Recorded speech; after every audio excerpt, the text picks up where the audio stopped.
Hello students, this is the seventh part of chapter surface chemistry. इससे पिछले वाले part में हमने classification of colloids three types में जो हमने आपको जो है क्लासिफाई करना बताया था। उससे आगे के टॉपिक्स को आज डिस्कस करेंगे। So without any further delay let's start the video.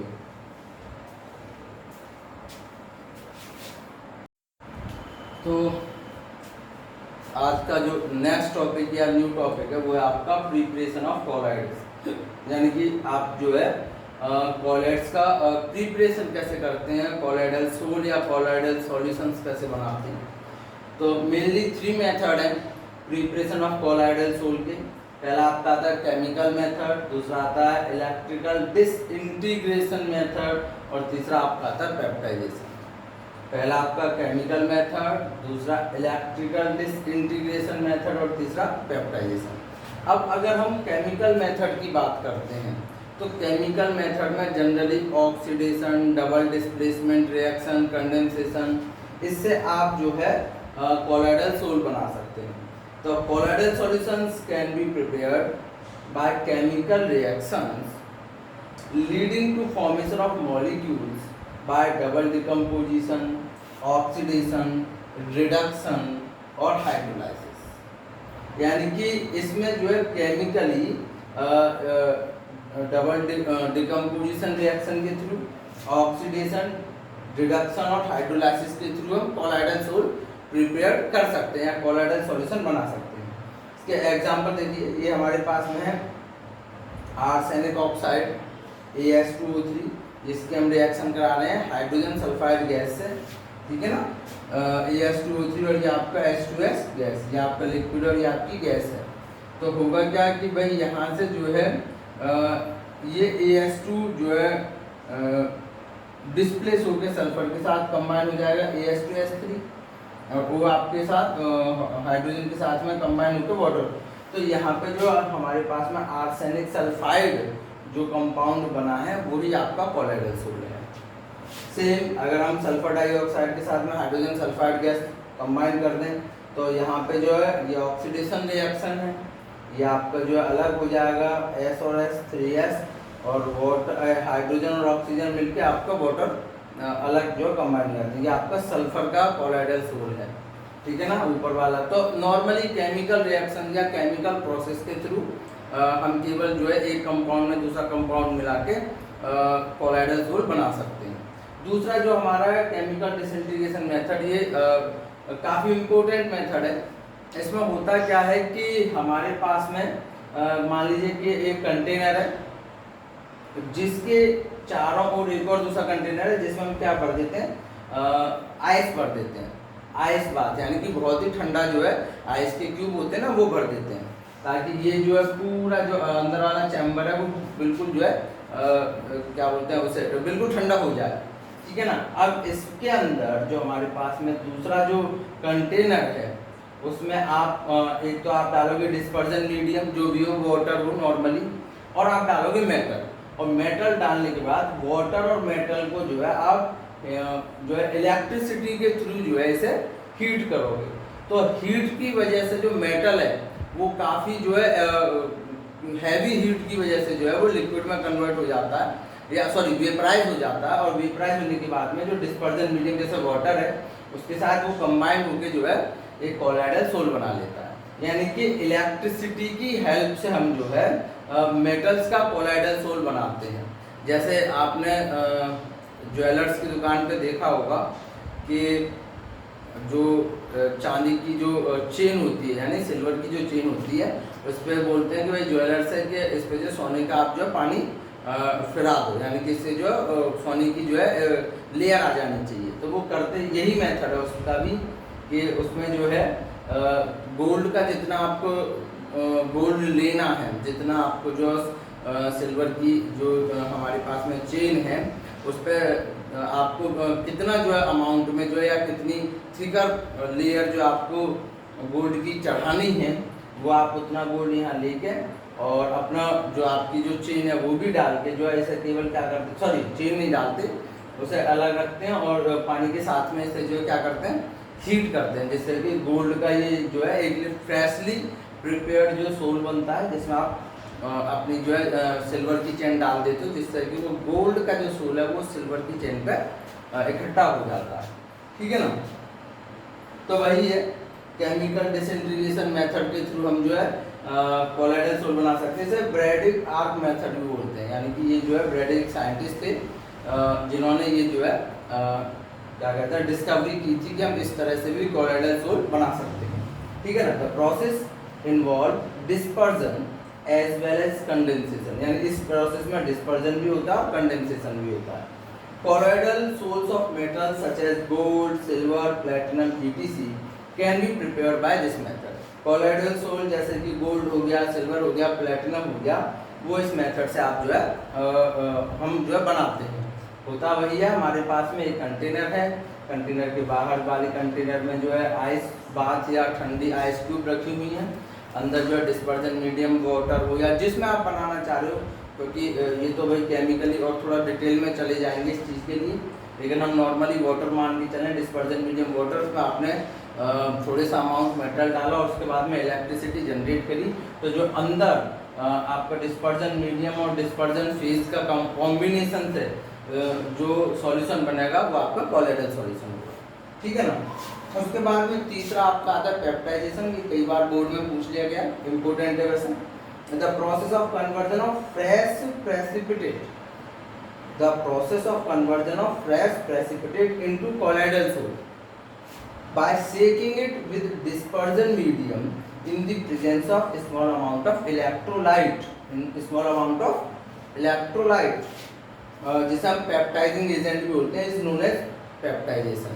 मतलब होता क्या है कि जो हमारे पास में फ्रेशली प्रिपेयर्ड प्रेसिपिटेट आया है उसका जो हमें कोलाइडल सोल बनाना है, तो जो हमारे पास में प्रेसिपिटेट आया है उसे डिस्पर्जन मीडियम में लेके और उसमें थोड़ा सा अमाउंट इलेक्ट्रोलाइट मिला के, इलेक्ट्रोलाइट्स वो सब्सटेंस होते हैं जो पानी में डिसॉल्व होकर आयंस में कन्वर्ट होते हैं, जैसे NaCl एक इलेक्ट्रोलाइट है, अगर NaCl पानी में डिसॉल्व करोगे तो Na पॉजिटिव और Cl नेगेटिव, दो substances which when dissolve in water convert into positive और negative ions are called electrolytes. तो जो फ्रेशली प्रिपेयर्ड आपके पास में प्रेसिपिटेट आया था उसको डिस्पर्जन मीडियम में वाटर या कोई अनदर मीडियम हो, डिस्पर्जन मीडियम में लेके उसमें स्मॉल अमाउंट ऑफ इलेक्ट्रोलाइट मिला के अच्छी तरह से उसे जो है सेक करते हैं, उसे अच्छी तरह से जो है मिलाते हैं और उससे जो हमारा कोलाइडल सोल बनता है वो प्रोसेस आपकी बोली जाती है पेप्टाइजेशन।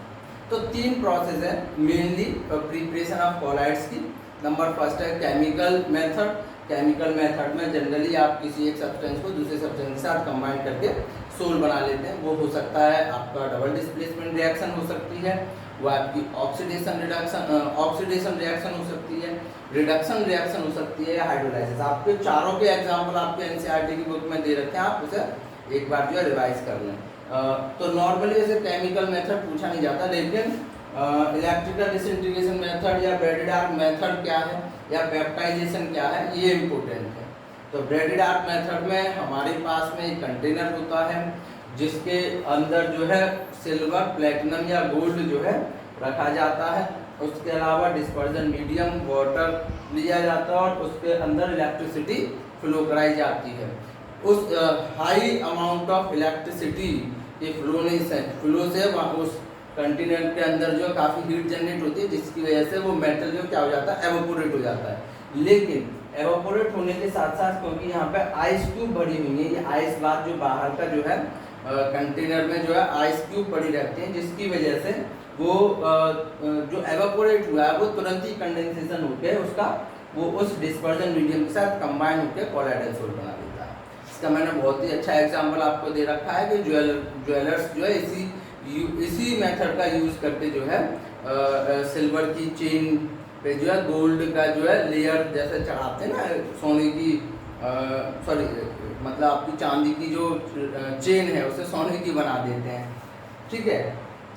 उसके अलावा पेप्टाइजेशन इम्पोर्टेंट है। इसमें ये मेथड है फ्रेशली प्रिपेयर्ड प्रेसिपिटेट का जो है कोलाइडल सोल बनाने में। इसमें आप फ्रेशली प्रिपेयर्ड जो भी प्रेसिपिटेट है उसका डिस्पर्जन मीडियम में स्मॉल अमाउंट ऑफ इलेक्ट्रोलाइट जिसे हम पेप्टाइजेशन पेप्टाइजिंग एजेंट बोलते हैं, मिला के उसे अच्छी तरह से आप जो है सीक करते हो या अच्छी तरह से हिलाते हो मिलाते हो, जिसकी वजह से आपका जो सोल तैयार होता है वो आपका जो है कोलाइडल सोल पेप्टाइजेशन मेथड की हेल्प से होता है। ठीक है ना, ये आपका हो गया प्रिपरेशन ऑफ कोलाइडल सोल्स। उसके बाद नेक्स्ट आपका आता है प्यूरिफिकेशन, इसे जरा नोट करें, उसके बाद देखते हैं नेक्स्ट टॉपिक को।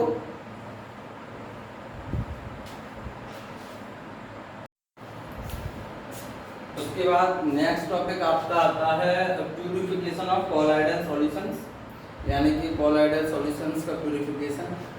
प्रिपरेशन जैसे तीन तरह से वैसे प्यूरिफिकेशन भी तीन तरह से है, डायलाइसिस, इलेक्ट्रोडायलाइसिस और अल्ट्राफिल्ट्रेशन। तो भाई अगर कोई चीज़ हम प्रिपेयर कर रहे हैं तो उसमें कुछ ना कुछ इम्प्योरिटीज तो रह ही जाएंगे। तो सेम हमारा जो इसमें कॉलॉइड्स में भी है कि अगर हम कॉलॉइड्स को प्रिपेयर कर रहे हैं तो उसके साथ में कुछ इम्प्योरिटीज भी होंगी, और वो इम्प्योरिटीज मेनली तीन तरह से हम जो है रिमूव करते हैं। पहला आपका डायलाइसिस, दूसरा है इलेक्ट्रोडायलाइसिस, तीसरा आपका अल्ट्राफिल्ट्रेशन। तो सबसे पहले डायलाइसिस समझ लें। डायलाइसिस में जैसे हमारे पास में कोई कोलाइड सॉल्यूशन है जो उसमें इम्प्योरिटीज भी हैं, हो सकता है वो इम्प्योरिटीज पानी में डिजॉल्व हो सकती हैं। तो अगर हम एक ऐसा कंटेनर लें जिसमें से पानी जो है फ्लो में अंदर और बाहर जाता रहे, और एक हमारे पास में डायलाइसिस मेम्ब्रेन समझ लीजिए थोड़ा सा कि मेम्ब्रेन एक तरह की जो है जाली होती है, काफ़ी जो है महीन जाली होती है। जैसे अगर आप कह सकते हो मेम्ब्रेन जो है एक प्याज, जो आपने अनियन देखी है, प्याज जो है, प्याज का जो अंदर का छिलका होता है जो सफ़ेद से कलर का, वो मेम्ब्रेन है, वो प्लांट मेम्ब्रेन बोली जाती है, अनियन मेम्ब्रेन। सेम ऐसे ही एनिमल्स की भी मेम्ब्रेन होती है, ठीक है ना। तो एक तरह की यानी बहुत ही महीन कह सकते हो कि आप झिल्ली या बहुत ही महीन जो है जाली। तो इस तरह का एक कंटेनर होगा, उसमें हम जो है अपना जो है जितने भी कोलाइडल सोल हमने जो तैयार किया है उसमें डाल दिया जाता है और पानी जो है फ्लो कर दिया जाता है। तो जो इम्प्योरिटीज वाटर में डिजॉल्व हो सकती हैं वो सारी की सारी इस पानी के साथ में डिजॉल्व होकर इम्प्योरिटीज बाहर निकल जाती हैं, और इस जो डायलाइसिस मेम्ब्रेन है उसके अंदर प्योर कोलाइडल पार्टिकल्स या प्योर कोलाइडल सोल आपका जो है बचता है, ठीक है ना। तो डायलाइसिस एक तरह से छानना है ना, जो है कोलाइडल पार्टिकल्स। अच्छा, मेम्ब्रेन इतनी बड़ी है कि उसमें ऐसे कोलाइडल पार्टिकल्स पार नहीं हो सकते, लेकिन जो हमारे पास में इम्प्योरिटीज हैं, वाटर सॉल्युबल इम्प्योरिटीज हैं, वो क्या हो जाती हैं, वाटर से फ्लो होके जो है या डिजॉल्व होके बाहर निकल जाती हैं। तो it is a process of removing and dissolved substance, dissolved बोल रखा है ना, dissolved substance from a colloidal solution bye means of diffusion through a suitable membrane. यानी कि वो एक प्रोसेस है जिसमें जो है डिजॉल्व सब्सटेंस या जो डिजॉल्व इम्प्योरिटीज हैं वो जो है कोलाइडल सॉल्यूशन के साथ में जो वाटर जो हम फ्लो करा रहे हैं उसके साथ डिफ्यूजन होके जो है वो जो है बाहर निकल जाती है, ठीक है ना, थ्रू अ सुटेबल मेम्ब्रेन। अब देखना पड़ता है कि भाई कौन सी मेम्ब्रेन किस कोलाइडल पार्टिकल के लिए सुटेबल है, यानी मेम्ब्रेन आपको जो है चेंज करनी पड़ती है। तो ये केमिकली मेथड है, आप कहो कि भाई घर पे हम कर लें तो वो नहीं होता है। केमिकली जिस तरह से प्यूरिफाई होते हैं बड़ी बड़ी जो है फैक्ट्रीज हैं उनमें ये जो है काम होते हैं, उनमें है ये, ठीक है ना। उसके बाद में दूसरा आपका इलेक्ट्रोडायलाइसिस। इलेक्ट्रोडायलाइसिस में इसी में जो है हम जो है इलेक्ट्रिसिटी फ्लो कर देते हैं, कैथोड और एनोड लेके उसे जो है, तो करंट की वजह से ये प्रोसेस थोड़ा फास्ट हो जाता है। जो आपका डायलाइसिस था वो जो है प्रोसेस एक स्लो प्रोसेस है, लेकिन इलेक्ट्रिसिटी की हेल्प से इसी प्रोसेस को हम जो है क्या कर देते हैं, इंक्रीज कर देते हैं। तो उसकी मतलब डायलाइसिस में आपने इलेक्ट्रिसिटी और जनरेट कर दी तो उसका नाम उन्होंने कर दिया इलेक्ट्रोडायलाइसिस।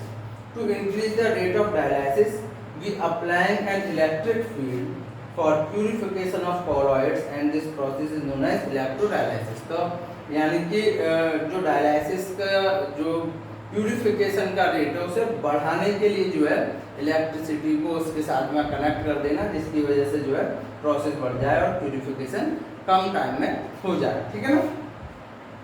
उसके बाद थर्ड आपका आता है अल्ट्रा फिल्ट्रेशन। अल्ट्रा फिल्ट्रेशन मतलब जो है और भी छोटे मतलब कॉलॉइड्स में से और भी छोटी जो है इम्प्योरिटीज को जो है बिल्कुल ही रिमूव कर दे। It is the process of separating the colloid particles from the solvent and soluble solutes present in the colloidal solution by specially prepared filters which are permeable to all substances except the colloidal particles। यानी कि जो हमारे पास में जो dialysis membrane थी उससे भी और अच्छी या उससे और भी महीन जो है आप जो है मेम्ब्रेन लेके उसमें से आप जो है उसका प्यूरिफिकेशन करें ताकि और अच्छा जो आपका जो है रिजल्ट आए। काफ़ी यानी कि सारी की सारी जो इम्प्योरिटीज़ हैं वो बाहर निकल जाएं और छोटी या महीन इम्प्योरिटीज़ केवल कॉलॉइडल पार्टिकल्स ही आपके अंदर रह जाएं, ठीक है ना। एक्सेप्ट कॉलॉइडल पार्टिकल्स यानी कि केवल कॉलॉइडल पार्टिकल्स जो है सुटेबल परमेबल मेम्ब्रेन में रह जाएं, बाकी की सारी इम्प्योरिटीज़ जो वाटर में सॉल्युबल होकर बाहर निकल जाएँ। तो ये आपका अल्ट्रा फिल्ट्रेशन है। तो एक बार फिर से समझ लो, डायलाइसिस का मतलब है purification of colloids. Purification of colloids इस तरह से कि हमारे पास में जो कॉलॉइड है वो हमने एक डायलाइसिस मेम्ब्रेन में डाल के उसके वाटर फ्लो कर दिया, तो जो वाटर सॉल्युबल इम्प्योरिटीज होंगी वो जो वाटर के साथ में बाहर निकल जाएंगे, आपको मिलेगा प्योर कॉलॉइडल सॉल्यूशन। दूसरा हमारा इलेक्ट्रोडायलाइसिस। इलेक्ट्रोडायलाइसिस में जो है उसी प्रोसेस को और थोड़ा सा इंक्रीज करने के लिए उसमें हम क्या कर देते हैं, इलेक्ट्रिसिटी जनरेट कर देते हैं, उसमें इलेक्ट्रिसिटी फ्लो कर देते हैं जिससे कि रेट तेज हो जाए और प्यूरिफिकेशन हमारा कॉलॉइडल सॉल्यूशन का जल्दी हो जाए। उसके अलावा अल्ट्रा फिल्ट्रेशन में जो हम और हैवी जो है या और हैवी क्वालिटी की जो है परमेबल मेम्ब्रेन यूज़ करते हैं जिससे कि जो और भी छोटी जो इम्प्योरिटीज़ हैं वो आपकी जो पास आउट हो जाए परमेबल मेम्ब्रेन से और बाकी बचा आपका केवल कॉलॉइडल पार्टिकल्स। तो ये आपके तीन प्रोसेस हैं प्यूरिफिकेशन ऑफ कॉलॉइड्स के, डायलाइसिस, इलेक्ट्रोडायलाइसिस और अल्ट्रा फिल्ट्रेशन, ठीक है ना। तो आज की वीडियो में इतना ही। नेक्स्ट वीडियो में से आगे के टॉपिक को डिस्कस करेंगे, कोशिश करेंगे कि नेक्स्ट वीडियो में ये चैप्टर पूरी तरह से कंप्लीट हो जाए, ठीक है ना। तो फिर दोबारा मिलते हैं नेक्स्ट वीडियो में, तब तक के लिए गुड डे।